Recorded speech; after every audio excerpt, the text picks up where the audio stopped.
r/NoSleep. Now that I think of it, I was already pregnant the first time I saw it. My boyfriend Lou and I weren't really trying for a baby, but we weren't particularly careful either. I wanted children and I knew that he did too. The time just wasn't right. We weren't married, we lived in a small, rental apartment and I had only just turned 25. But things happen when you're young and crazy and not particularly careful with birth control. Late September that year I was feeling funny and bought a pregnancy test, and when it was positive, all I felt was joy and excitement. I was nervous to tell Lou, but he was even more over the moon than I was. He danced me around our tiny living room and we decided we had to move soon to make room for the baby. Later that week the doctor confirmed that I was 5 weeks along. In all my excitement and being overwhelmed by feelings I didn't really think much of what had happened a week earlier.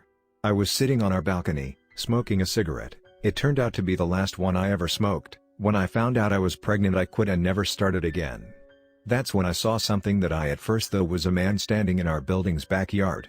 It was really dark and I couldn't see properly, but there was definitely someone, standing quiet and facing us. Then I realized that it was way too big to be a person. It was standing beside tall bushes, maybe partly inside them, so I thought maybe it was a moose or a huge deer.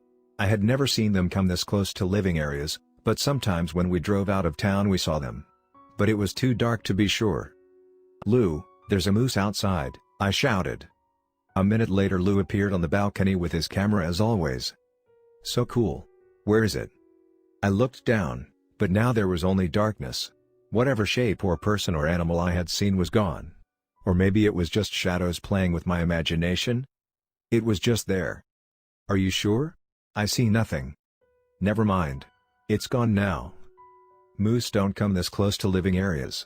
"It was probably a large dog," Lou said. "That was definitely not a dog." We dropped it, because it was getting cold and there was nothing to take pictures of. I put out my cigarette and we went inside. A week later I did my positive pregnancy test and we forgot about the whole thing. A month later we moved. Our new house was like from a dream. It was a bit far from the town and a bit expensive, but Lou's parents helped with the down payment and since we both had a stable job, a bank loan did the rest. I started nesting immediately after we had moved. We decided which room would be the baby's room and I painted it with little boats and airplanes. I also started planting flowers in our garden, so it would look beautiful in spring when the baby came. It was already October and the ground was getting hard, but I was determined to get the bulbs planted so we would have tulips next year. That was the second time I saw it. This time, it wasn't really dark, just dim. It was early morning and Lou was still asleep. I was planting the bulbs when I had this weird feeling someone was watching me. Behind our new backyard began a small forest and this time I was sure there was something standing among the trees. Something huge. I could see its legs. They were thin, like insect legs. The creature itself was very tall, much bigger than a moose. I couldn't see its upper body or head, even though there was enough light, somehow I couldn't focus my eyes on it. This time I started screaming. Lou came running. "What is it? Are you okay?" "There's something there," I said and pointed to the forest. We both looked at where I was pointing. There was nothing. "What do you mean?" Lou asked. "There was some animal. I don't know. It was huge. It was fucking huge and it wasn't normal." "Let's go in," Lou said. There was tenderness in his voice that could only mean one thing. He thought I was making this up. "Lou, I'm not making this up." "Of course not. This is basically countryside. There are all kinds of animals here. Moose, deer, maybe even bears." "That was none of those. That was not one of those." "Whatever it was, it can't hurt you.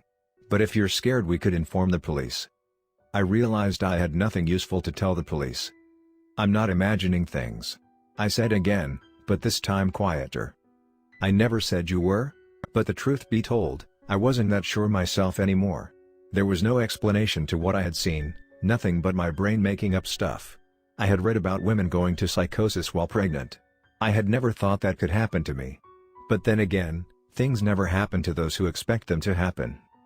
"Come back to bed," Lou said. I followed him and made sure I had locked the back door. The next 3 months of my pregnancy went well. I felt good most of the time and everyone said I looked glowing. I didn't see whatever that thing was again and started to think it was a figment of my pregnancy brain after all, but it was over now. I was doing well, as was the baby. Life was good and so was my mental health. We even laughed about the incident. The first Christmas in our new house was magical and we welcomed the new year. That would be our first year as a family of 3. How wrong we were. Late January I was driving home from work. It was really dark and the road was icy, so I tried to drive really carefully. My shift had been really long and I just wanted to be home, sit with Lou by the fireplace, but I also knew I had to take it easy. I kept my eyes on the road and I swear, I still do, that there was absolutely nothing only seconds before. And then there was. The creature was there, standing on the road. I only saw it for a split second, turned the wheel way too fast trying not to hit it, and my car started spinning uncontrollably before ending up on the side of the road on its roof. My first thought was I'm alive. I didn't die. My second thought was the baby. Unimaginable panic, like I'd never felt before, filled me in seconds. The baby. To my horror I realized I was hurting everywhere. My stomach was hurting, my legs were hurting, and I was smelling gasoline. I had to get out of the car. I managed to open my seatbelt, but the window was stuck. The door didn't open either. I tried to break the glass of the window, but I didn't have the strength or tools to do that. Finally I managed to pull the lever that opens the tailgate, and to my relief, that one worked. I crawled to the back seat and out of the tailgate, thanking myself for buying a station wagon. I finally managed to get out of the car. It was really cold and only then I realized I had dropped my phone somewhere in the car. I would have to go back to look for it, or I would freeze to death. I tried to find the strength to do that, when I realized my worst nightmare. Something sticky was flowing down my leg. "Please don't be blood, please don't be blood," I said out loud, but I knew already. In that moment I realized I would lose the baby, right there in the middle of nowhere, all alone. And it was too much. Just too much. And then it was there. The last 2 times I had seen the creature, I thought it could have been a moose or some other animal. Now that I actually saw it, there was nothing that could resemble a familiar forest animal less than that thing. It was enormous. Larger than an apartment building. It had 4 legs, tall, skinny, insect legs that sank deep into the snowy ground as it came towards me. This is it. I thought. I've fucking lost my mind. The creature came to me and crouched and I could finally see its face. But it wasn't face. There was nothing, just emptiness. I looked into a complete abyss of absolute nothingness, and it was vast, huge, endless. I was nothing but a grain of sand compared to it. In what should have been the creature's face I saw time and space, galaxies and millennia, and it was pure terror.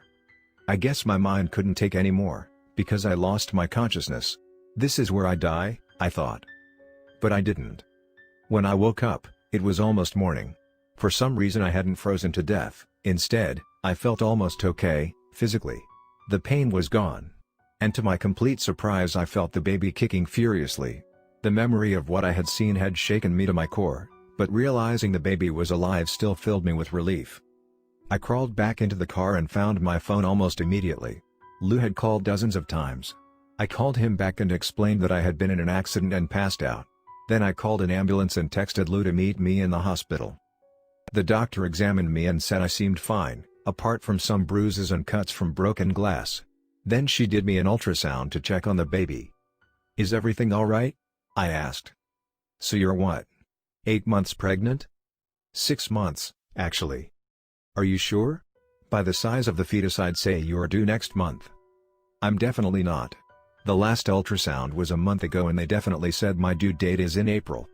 It looks like they were wrong. I was finding it hard to believe her. I definitely wasn't 8 months pregnant. "However, the good news is that your baby seems very strong and active, just what? Never mind. Must have been some technical issue with the monitor." "Could that technical issue also explain why your measurement of the baby is so different from the other doctors?" I asked.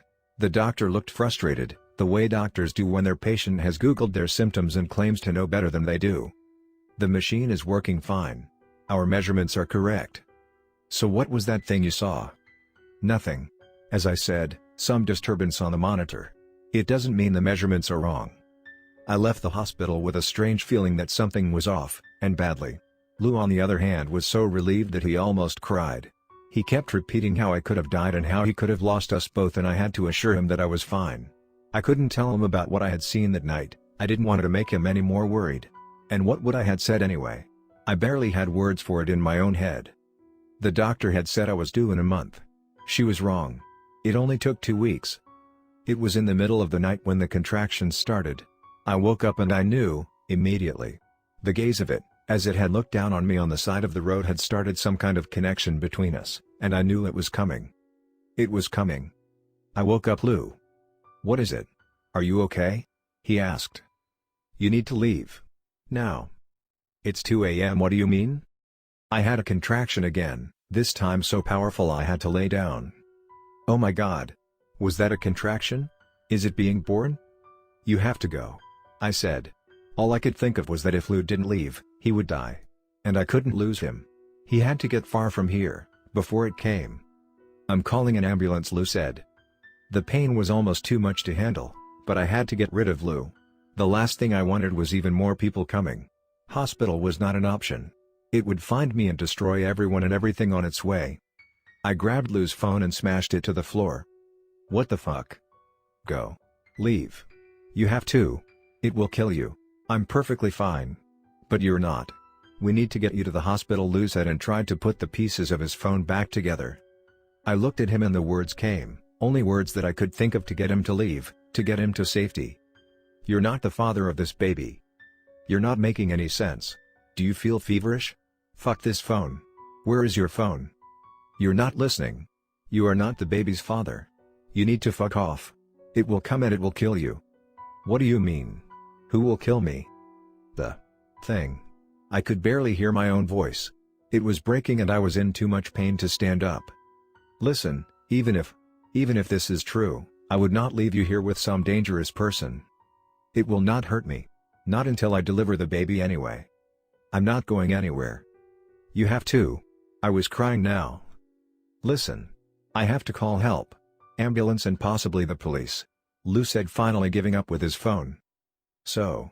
You'll go? We didn't have neighbors. The nearest house was almost a kilometer away. I don't want to leave you. Please. Please tell me where your phone is, Lou said.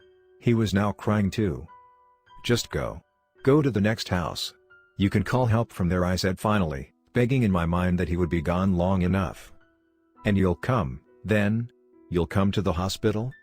I will. It was a lie. I didn't believe I would see him ever again. I'll try to be as fast as possible. It will be okay. Lou said. As I watched him go, I wondered if he would ever find out what had happened to me. I crawled outside barefoot.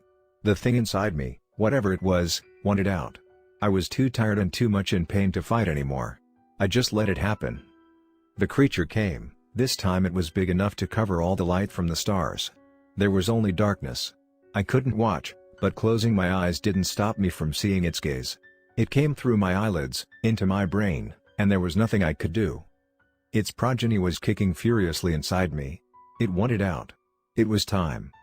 I felt the thing crawling out of me. I felt its long legs making their way into the icy ground, and in the matter of seconds it was standing up. I squeezed my eyes shut and just wanted it to be over. It didn't make a sound. The pain was killing me, but once again, I didn't die. I opened my eyes, only for a split second, and during that second I saw my child.